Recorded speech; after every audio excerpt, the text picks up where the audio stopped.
FIFA and the Arsenal HD here, and welcome to another video. Today I'm going to review the game between Arsenal and Crystal Palace at the Emirates, which was yesterday.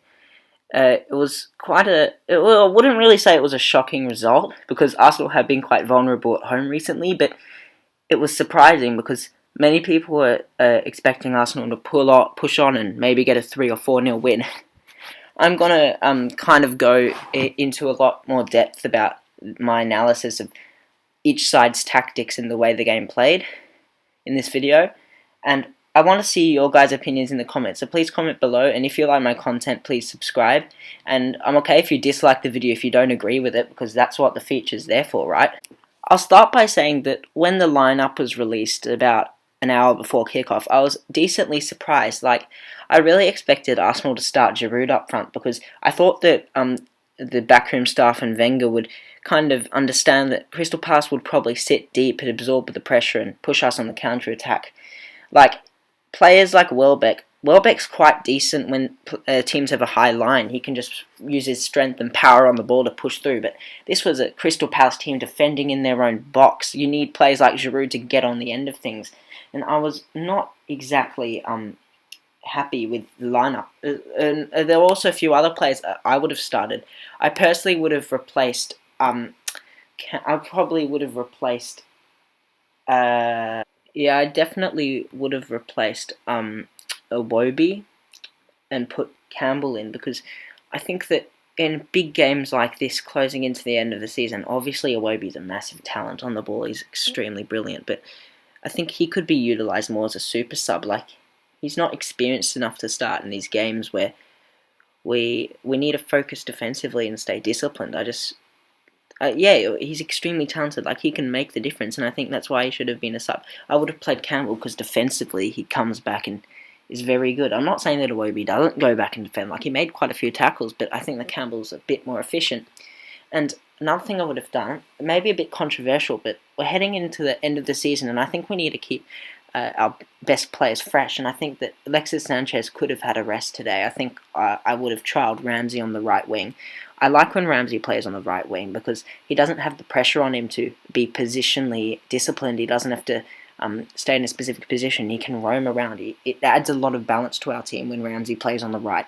And results like the 3-0 against Man U, the 4-1 last year against Liverpool, have all been mainly because Ramsey was in the right wing. He was very good. If you watch the highlights of those games, Ramsey was nearly involved in absolutely everything. He was brilliant. And I also really think that we're missing Cazorla and Wilshere, because if we had those two, the game would have been a lot easier. I really think we need that calm presence in midfield like Cazorla is, where he distributes the ball to our forward line. I think that Ozil kind of loses a lot of his presence or attacking creativity because he goes so deep to retrieve the ball since Cazorla can't be there. I think Ozil gets extremely frustrated because he can't be in the attacking positions when Cazorla's not there.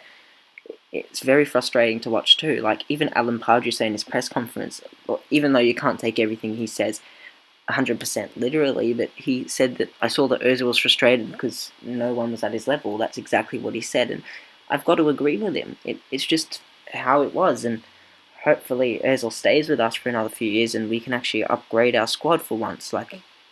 Wenger really needs to be pushed in the transfer market, as I said in a video I did earlier.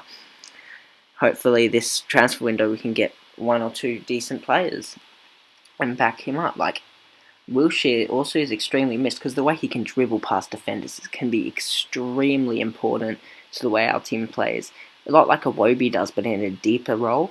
And he can also defend. He can also distribute the ball extremely well. And I think we've really been really unlucky with injuries this season. Well, we are every season, but this season the players that have been injured have been quite detrimental to our season. I am going to be honest, and I will say that when I was watching the first half, I thought it was actually quite a decent performance. I thought the way we were knocking the ball around, making Crystal Palace look like toys, was quite decent. Arsene Wenger before the game forgot the reporter, but he told how they have the pre-match questions and that blah blah blah, you know what I mean.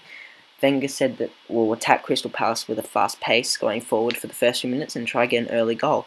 But I really didn't see that from the players. I just saw the same tempo, people not on the same wavelength, trying to play 1-2s, but not at a pace fast enough to break through such a deep line.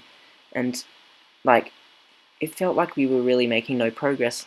And I knew that before halftime, Arsenal need to be ahead to have any chance, because usually in the second half our defence just goes AWOL and we always lose. But when we got that goal through Alexis, I thought that was a very good goal. I thought we needed more of that, because we used our players to kind of make Palace's fullbacks go a bit forward, because our wingers pushed back and the fullbacks followed them, and that left two vulnerable defenders with pace. Dan, who's a great defender but with pace is not great, and Delaney. And Welbeck just chips it over the defensive line, and Sanchez is on the end of it and just heads it, a brilliant header, like kind of just chips it, dinks it over Wayne Hennessy, and that was a greatly worked goal, and we needed more of that in the first half, more creative works. And again, this goes back to my point, Ozil needs Cazorla behind him to be able to distribute the ball to him. Actually, yeah, it can be quite frustrating. Even Ramsey can play that role, but the downside with Ramsey is that his defensive awareness isn't that good. It's like against Man City, I forgot who the centre midfield pairing was, but in that game to Ozil, that was absolutely brilliant. Even though Cazorla wasn't playing that game, but that's the role Cazorla can play. If you go back to those highlights, Ozil was finding so much space in between the lines in the attacking third, and just played him through to Giroud and Walcott, and two brilliant goals came from that. Even though we had that 1-0 lead, I didn't really feel very confident in the Arsenal team. The atmosphere in the stadium was like something was going to occur, and it definitely did. Yannick Bolasie received the ball on the edge of the box, which was one of the only times that Crystal Palace's attack penetrated our half, and it was really pathetic defending, because Bolasie cut inside on his stronger right foot, and he's known to be very skillful and take quite a few great long shots, and the only person trying to tackle him was Coquelin, and Gabriel Koscielny and El Neni were just standing there, just watching it go past him. Like, I definitely have double teamed him. Like, Gabriel and Koscielny were just standing there. They were just, all they were doing were blocking Czech's view of the ball. Like, honestly, like, I think Czech should have had better positioning closer to the near post, but that's the only thing that Czech kind of did wrong. Like, from where he was, the save was nearly impossible because he could barely see the ball in the first place. Gabriel and Koscielny were just blocking his view. If I was Gabriel or Koscielny, I would have just ran at Bolasie and probably taken him down, to be honest, and got to take one for the team and get a yellow card. Because, like, Bolasie, give him, in that opportunity with no one on him but Coquelin, who's like 2 meters behind him. Bolasie's obviously the faster one there. Give Bolasie 10 shots from there, he'll probably score 7, right? I would have taken one for the team right there. And it shows, like, Coquelin's like one of the only players in this team that actually cares. He wants to win for the fans. He wants to win for the club. And it is just so annoying that every bloody week this shit happens. And I'm not sure when it's going to stop. Like, there needs to be changes. It's so frustrating. And Crystal Palace really did not deserve anything out of that game. They were horrendous. They were absolute crap. Cabaye didn't even touch the ball. Like, I don't know what to say. Monreal was brilliant. Bellerin was absolute shit. Bellerin did not attack well. With all this deep line, he did not even move. Like, the furthest forward he got was the edge of the box. He didn't make those runs. Like, Man City a few years ago, Zabaleta was up and down that right back. Like, Zabaleta really should be an inspiration of Bellerin. Zabaleta in his prime was absolutely impossible to stop. And Bellerin has to learn how to make those runs like Monreal does. Monreal's just brilliant to this. He's got such a footballing brain. And I can guarantee you Bellerin will develop it, but it just gets really annoying because we get all this space and no one's running, and then we just stand there, play 1-2s, no penetration, just kicking the ball back and forth, and no one's making movement. I've got to give credit to a few players who deserve it. Iwobi was very good. He was every chance that he had, he was the one who kick-started it. Sanchez's movement was good as it usually is. Welbeck's movement was great, but he couldn't finish it off. Ozil's eye for a pass was there, as always. And Coquelin and El Neni did quite well as the pivot, but again, when that goal occurred, Coquelin just ventured a bit too much forward, and El Neni wasn't really there to back him up. I just feel like the way our team has been set up recently has not been good, and Wenger really needs to sort that out. And I don't really know when our team's gonna really improve. Like, let me just quickly check what our next game is, because for any chance to beat Tottenham, we'll have to win the rest of our games, and that's probably our target for the rest of the season. Our next game... Oh gosh, my browser's so slow. The next game we're playing is against West Brom at home, and then Sunderland away, Norwich at home, then City away. Right? 3 winnable games. Like, no, they're easily winnable. The only one I can see us having a struggle with is Sunderland away.